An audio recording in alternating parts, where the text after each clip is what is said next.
South ఇండియాలోని అతి తక్కువ ధరలకి రత్నాలను అందించే ఏకైక సంస్థ 6JVR.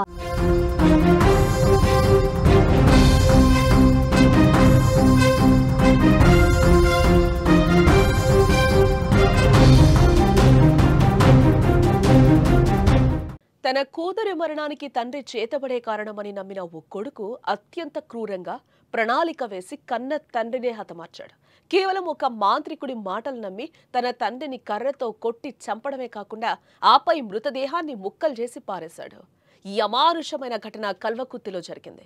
కల్వకుర్తి పట్టణంలోని వాసవినగర్ కాలనీలో నివసించే బాలయ్యకు 3 కుమారులు.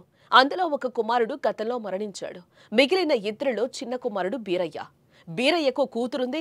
3 నెలల క్రితం ఆ బాలిక ఆత్మహత్య చేసుకుని చనిపోయింది. ఈ ఘటన బీరయ్యను తీవ్రంగా కలిచివేస్తుంది. కూతురి చావుకు కారణాలు అన్వేషిస్తూ అతను మాంత్రికుడిని ఆశ్రయించాడు. అయితే ఆ మాంత్రికుడు చెప్పిన మాటలు బీరయ్యలో ఒక అనుమానాన్ని, పగను పెంచాయి. నీ కూతురి మరణానికి నీ తండ్రి బాలయ్యే కారణమని ఆ మాంత్రికుడు చెప్పడంతో బీరయ్య తండ్రిపై తీవ్రమైన కోపం పెంచుకున్నాడు. ఎలాగైనా తండ్రిని చంపాలని పక్కా ప్లాన్ వేసుకున్నాడు. ఈ నెల 3వ తేదీన బాలయ్య పొలంలో పశువులను మేపుకుంటూ ఉన్నాడు. అదే సమయంలో బీరయ్య అక్కడికొచ్చి తండ్రితో గొడవకు దిగాడు. అది కాస్త పెద్ద పంచాయతీగా మారిపోయింది. ఈ అదురు చూసి బీరయ్య అక్కడ ఉన్న కర్రతో తండ్రి బాలయ్య తలపై విచక్షణారహితంగా దాడి చేశాడు.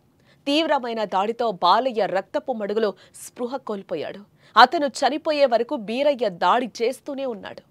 బాలయ్య వద్ద పనిచేస్తున్న రామచంద్రి ఈ దాడిని చూసి భయంతో అక్కడి నుంచి పారిపోయాడు. హత్య తర్వాత బీరయ్య తన మేనల్లుడు అంజికి ఫోన్ చేసి విషయమంతా చెప్పాడు. ఇద్దరు కలిసి బాలయ్య మృతదేహాన్ని అంజి కారు డిక్కీలో వేసుకుని వెళ్లారు. దారిలో మృతదేహం నుంచి తలను చిన్న రంపంతో వేరు చేసేశారు.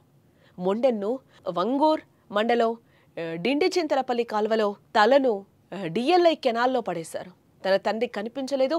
ఇంకొక కొడుకు మల్లయ్య పోలీసులను ఆశ్రయించాడు. విచారణ ప్రారంభించిన పోలీసులు పొలం వద్ద దొరికిన సీసీ కెమెరాల ఆధారంగా తన తండ్రిని బీరయ్యే చంపాడని తెలుసుకుని బీరయ్య అంజి ఫోన్ లొకేషన్ ఆధారంగా వారిని పట్టుకోవడం జరిగింది. విచారణలో వారు నేరం ఒప్పుకున్నారు. నిందితుల నుంచి బంగారం, చెవిపోగులు, హత్యకు ఉపయోగించిన కర్ర, ఆ రంపం, కారు, బైకును కూడా పోలీసులు స్వాధీనం చేసుకున్నట్లుగా తెలుస్తోంది. ఈ భయానకమైన సంఘటన మన సమాజంలో ఇంకా ఎంతగా మూఢనమ్మకాలు కూరుకుపోయాయో కళ్లకు కట్టినట్లుగా చూపిస్తోందని చెప్పాలి.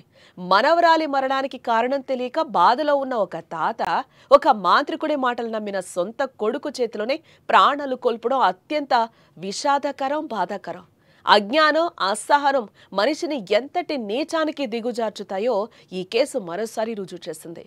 మనిషి ప్రాణం అంటే విలువలేని వస్తువుగా మారిపోయిన ఈ ఆధునిక సమాజంలో మూఢనమ్మకాలు ఇంకా ఎంతమంది అమాయకుల ప్రాణాలను బలిగొంటాయో చెప్పడం మాత్రం కష్టంగా మారిందని చెప్పుకోవచ్చు.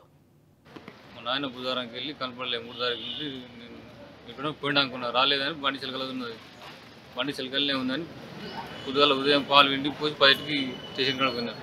ఎస్ఐ సార్ కలిస్తే నాయన కనపడలేదు సార్ అంటే ఆధార్ కార్డు ఫోటో, ఒక ఆధార్ కార్డు తీసుకొని రాపు అని తొలిచిండు. అట్లా ఇద్దరిని కానిస్టేబుల్ తోలిస్తే పోయి చెక్ చేసి షెడ్ కాడికి వచ్చి తొలితో చూసి అక్కడ సీసీ కెమెరా కనపడేది. సార్ దాని మీరు కార్లు వేసుకొని పెట్టి అలా అన్నాడు కాదు నాకు ఇప్పుడు అంతేగాని అలా అసలు నాకు తెలియదు. చాగొండ బాలయ్య 75 సంవత్సరాల వయసు గల వ్యక్తి ఇంటి నుంచి 3వ తారీఖు 3 గంటల ప్రాంతంలో ఇంటి నుంచి బయలుదేరి వ్యవసాయ భూమికి వెళ్ళాడని, ఆ తర్వాత నుంచి కనిపించలేదని